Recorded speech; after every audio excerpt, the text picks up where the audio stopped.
Radhe Radhe everyone, कैसे हो आप सभी। आशा करती हूँ आप सभी ईश्वर की कृपा से कुशल मंगल होंगे। तो आज हम बात करने वाले हैं देवशयनी एकादशी के बारे में। इसकी पूजा विधि क्या होती है, कैसे इसका पूजन किया जाता है, क्या इसके संपूर्ण नियम होते हैं, इस वर्ष ये एकादशी कब है, क्या भगवान को सुलाना आवश्यक होता है, यदि आप सुलाना चाहते हैं तो इसके क्या नियम होते हैं, व्रत के पारण का शुभ समय क्या रहेगा। तो ये तमाम जानकारी आपको इस वीडियो में मिलने वाली है। तो देखिए, सुबह सवेरे स्नान करके शुद्ध हो जाए एकादशी वाले दिन। एकादशी से पहले दिन ही शाम का भोजन आपको जल्दी कर लेना है, कुल्ला आदि करके आप एकदम से शुद्ध हो जाएँ। कोई भी तामसिक भोजन हमें देखिए दशमी तिथि को, एकादशी को और द्वादशी में नहीं करना होता है। तो आप इस प्रकार से आप चाहें तो घर के पूजा स्थल पर मंदिर में भी आप इस पूजन को कर सकते हैं या फिर आप अलग से चौकी भी लगा सकते हैं। तो जैसे भी आपको सुविधा हो आप वैसा पूजन कर सकते हैं। मंदिर के सामने मैं ऐसे चौकी लगा रही हूँ और यहाँ पर मैंने पीला वस्त्र बिछाया है। जो भी पूजा का वस्त्र उसे आप बिछा लें और भगवान श्री विष्णु का आप कोई भी विग्रह ले सकते हैं।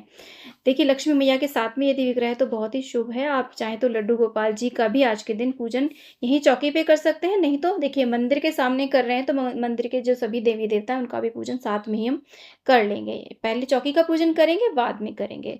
तो यहाँ पर मैं शिव परिवार भी रख रही हूँ। शिव परिवार में क्यों रख रही हूँ वो मैं आपको आगे बताऊंगी। तो शिव परिवार भी आप इस पूजा में अवश्य रखें। तो यहाँ पर देखिए, फूलों के ऊपर या फिर आप तिल के ऊपर एकादशी वाले दिन सफ़ेद या फिर काले तिल का प्रयोग करें, चावल का प्रयोग नहीं किया जाता है। आसन दे करके यहाँ पर हम भगवान के विग्रह को इस प्रकार से विराजमान करेंगे। अगर देखिए प्रतिमा है, मूर्ति है, धातु की मूर्ति है, तो आप उसे पंचामृत से स्नान कराएं, गंगाजल से स्नान कराएं पूरे विधि विधान से। तो ऐसे यहाँ पर हम शिव परिवार की भी स्थापना कर देंगे। आषाढ़ मास के शुक्ल पक्ष की एकादशी को देवशयनी एकादशी कहा जाता है। इस दिन से चातुर्मास भी शुरू हो जाता है। इस एकादशी से श्री हरि विष्णु जो है वो 4 महीने की योग निद्रा में चले जाते हैं और इन 4 महीने तक जो सृष्टि का जो संचालन है वो भगवान शिव करते हैं। तो इसीलिए हम शिव परिवार को भी यहाँ पे विराजमान कर रहे हैं, क्योंकि देखिए गौरी गणेश की पूजा तो हर पूजा में हम करते ही हैं, साथ में आप यहाँ पर भोले शंकर को विराजमान करें और आप चाहें तो शिवलिंग की भी स्थापना कर सकते हैं। इसके बाद में देखिए, हमने एक प्लेट के अंदर थोड़े से फूल और तिल डालने आप, और देसी घी का या फिर तिल के तेल का हम ऐसे एक दिया प्रज्वलित कर लेते हैं। उसके बाद में स्नान के हमने करा दिया भाव करके, इस प्रकार से कोई भी फूल की मदद से आप छींटे दे दें जल, गंगा जल के। उसके बाद में हम वस्त्र रूपी कलावा अर्पित करते हैं। आप चाहें तो यहाँ पर जनेऊ भी अर्पित कर सकते हैं इस प्रकार से। और जब आप पूजा करते हैं तब आप इस प्रकार से आप ओम नमो भगवते वासुदेवाय मंत्र का जाप करते रहें। उसके बाद में हम सभी को चंदन से तिलक करेंगे, माता गौरी को हम सिंदूर आदि अर्पित करेंगे। तो ऐसे बहुत ही सरल विधि से हमें सुबह के समय पूजन करना है। जब आप चौकी का पूजन कर लें उसके बाद में आप अपने मंदिर का भी पूजन साथ में ही कर लें, तो सभी देवी देवताओं का पूजन हो जाएगा।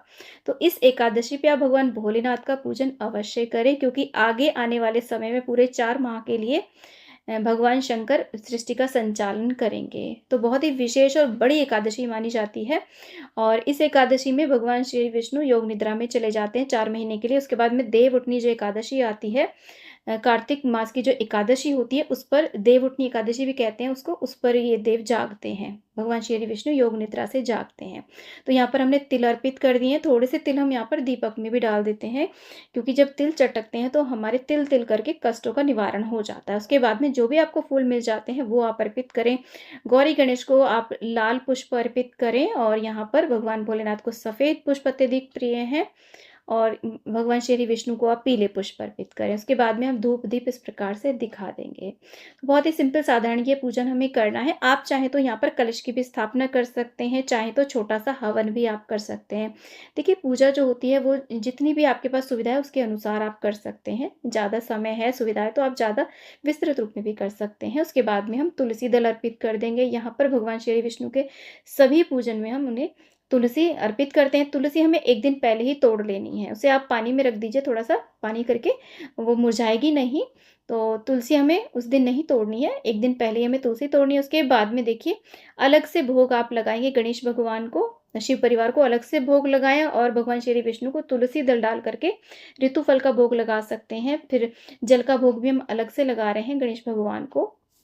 और यहाँ पर तुलसी दल डाल करके जल का भोग लगा देंगे। देखिए एकादशी के व्रत में ज़्यादातर हमें फलाहारी भोग ही लगाना चाहिए, क्योंकि उसे हम ग्रहण कर सकते हैं। उसके बाद में हाथ में तिल लेकर के हम देवशयनी एकादशी का कथा महात्म्य पढ़ते हैं, सुनते हैं। आप इस प्रकार से हाथ में तिल लेकर के सुने, और जब हमारी कथा संपूर्ण हो जाती है तो तिल को आप इस प्रकार से दीपक में या थोड़े जल के लोटे में आप इस छोड़ दें। उसके बाद में हम आरती करेंगे, गणेश भगवान की आरती करें और भगवान श्री विष्णु की, भगवान भोलेनाथ की आरती करें। इस प्रकार से आरती कर लेंगे। कुछ ना कुछ यहाँ पर आप दक्षिणा ज़रूर अर्पित करें। बाद में उस दक्षिणा को आप अगले दिन जब आप पारण करें उस समय आप उसे दान कर सकते हैं। तो इस प्रकार से गर्मी से राहत देने वाली वस्तुओं का आज के दिन हमें दान अवश्य करना चाहिए। उसके बाद में हम प्रार्थना करेंगे, क्षमा याचना करेंगे। जब देखिए हमारी कथा हो जाती है तो आप इन जल के लोटों को आप चाहें तो देखिए सूर्य को अर्घ्य दे सकते हैं। तुलसी में आज के दिन जल आप ना डालें, और जो फल है उसे आप थोड़ा-सा स्वयं ग्रहण कर सकते हैं, बाकी को आप वितरित कर दें। तो इस तरीके से शाम के समय भी यहाँ पर हम धूप-दीप करते हैं चौकी के ऊपर, और एक दिया आप अपने घर के मंदिर में लगा दें। तो ऐसे हमें सुबह का पूजन करना है, दिन में आप फलाहार आदि ले सकते हैं। देखिए, इस एकादशी पर विशेष रूप से आप केले के वृक्ष का पूजन अवश्य करें। अगर आपके पास देखिए केले का वृक्ष है, वहाँ पर आप ज़रूर पूजन करें। नहीं है तो आप मंदिर में आस-पास जहाँ भी मिल जाता है, वहाँ पर भी आप पूजन कर सकते हैं, क्योंकि जो केले का वृक्ष है, वो भगवान श्री विष्णु को अत्यधिक प्रिय है। तो सबसे पहले हम जल सींच देंगे, और शाम के समय भी आप यहाँ पर दीपदान अवश्य करें। नहीं तो सुबह देखिए जल से सींच करके पूजन कर दें, तो शाम को यहाँ पर आप दीपदान कर दें।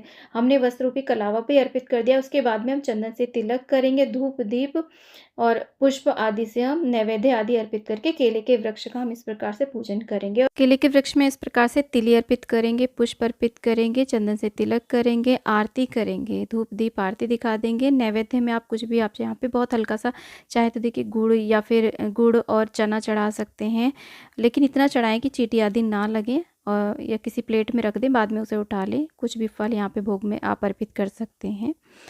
तो जान लेते हैं कि वर्ष 2024 में हमें देवशयनी एकादशी का व्रत पूजन कब करना है। तो इस वर्ष 2024 में 17 जुलाई 2024 दिन बुधवार को हमें ये एकादशी का व्रत पूजन करना है, और दशमी तिथि से ही इसके नियमों का हमें पालन करना है। इस प्रकार से केले के वृक्ष का पूजन करने के बाद में हम तुलसी का भी पूजन करेंगे, और दूर से हमें ये पूजन करना है, स्पर्श आदि नहीं करना है, जल अर्पित नहीं करना है। दूर से देखिए हम गमले को ही तिलक लगा रहे हैं, और धूप दीप आदि दिखा करके इस प्रकार से तुलसी का पूजन करेंगे। दिन में भी करेंगे और शाम को यहाँ पर दीपदान हम अवश्य करेंगे केले के वृक्ष के पास में और तुलसी जी के। तो ऐसे सुबह शाम हमें पूजन करना है। व्रत आप अपनी सामर्थ्य के अनुसार करें। ये व्रत फलाहारी होता है, कुछ लोग निर्जल भी करते हैं, तो जैसा चाहें आप वैसा व्रत कर सकते हैं, लेकिन इस व्रत में अन्न बिल्कुल भी नहीं खाया जाता है। बाकी आप अपने स्वास्थ्य के अनुसार करें। अगर व्रत भी नहीं कर पा रहे हैं तो ये बहुत बड़ी एकादशी है, इसका पूजन आप अवश्य रूप से कर लें, लेकिन तामसिक भोजन आप बिल्कुल भी ना करें। और एकादशी के अन्य नियमों का आप पालन अवश्य करें, जो भी अन्य नियम होते हैं एकादशी के। तो अब जान लेते हैं कि क्या देवों को सुलाना आवश्यक होता है। तो देखिए इसके नियम बहुत ही कठिन होते हैं। गृहस्थी जनों में इन नियमों का पालन कर पाना संभव नहीं होता है। तो आप ऐसे ही भगवान का पूजन कर लें और उनसे प्रार्थना करें कि भगवान आप योग निद्रा में जाइए, और लेकिन हमारे घर परिवार पर सदैव अपना आशीर्वाद बना करके रखिए। और अगर आप शयन कराना ही चाहते तो उनके किसी भी विग्रह को आप सफ़ेद रंग के वस्त्र के ऊपर, कोई भी शैया बनाइए उसके ऊपर सफ़ेद वस्त्र के ऊपर आप उन्हें करा सकते हैं शयन, लेकिन उसके नियम बहुत हार्ड होते हैं। अब देखिए व्रत का पारण हमें कब करना है। व्रत का पारण हमें 18 जुलाई को सुबह 5:55 से 8:50 तक करना है। अब जानते हैं व्रत का पारण हमें कैसे करना होता है। द्वादशी वाले दिन आप सुबह के समय पूजन करें, उसी के साथ में कुछ ना कुछ यहाँ पर आप दान दक्षिणा अवश्य निकालें, अपनी सामर्थ्य के अनुसार थोड़ा सा भोजन अवश्य निकाल दें, और चावल भी आज के दिन दान करने चाहिए। उसके बाद हमें तुलसी दल और जल लेकर के अपने व्रत का पारण करना चाहिए। उसके बाद में आप शुद्ध सात्विक भोजन कर सकते हैं। तो ऐसे व्रत का पारण किया जाता है। और यहाँ पर देखिए कुछ लोगों में ये भ्रांति है कि 4 महीने के लिए योग निद्रा में भगवान चले गए हैं, तो अब हमें उस प्रकार से लड्डू गोपाल की सेवा नहीं करनी है और ज़्यादा सेवा करनी है, क्योंकि ये बहुत ही विशेष महीने होते हैं। चातुर्मास का जो समय होता है बहुत ही विशेष होता है। आप घर के मंदिर की सेम उसी प्रकार से पाठ पूजा कर सकते हैं। तो फ्रेंड्स, वीडियो यदि थोड़ा भी यूज़फुल लगा है तो प्लीज़ वीडियो को लाइक शेयर, चैनल को ज़रूर सब्सक्राइब करें, और कमेंट बॉक्स में विष्णु भगवान की जय आप अवश्य लेके। भगवान विष्णु की कृपा आप सभी पर बनी रहे। जय विष्णु भगवान, जय माँ लक्ष्मी, राधे राधे।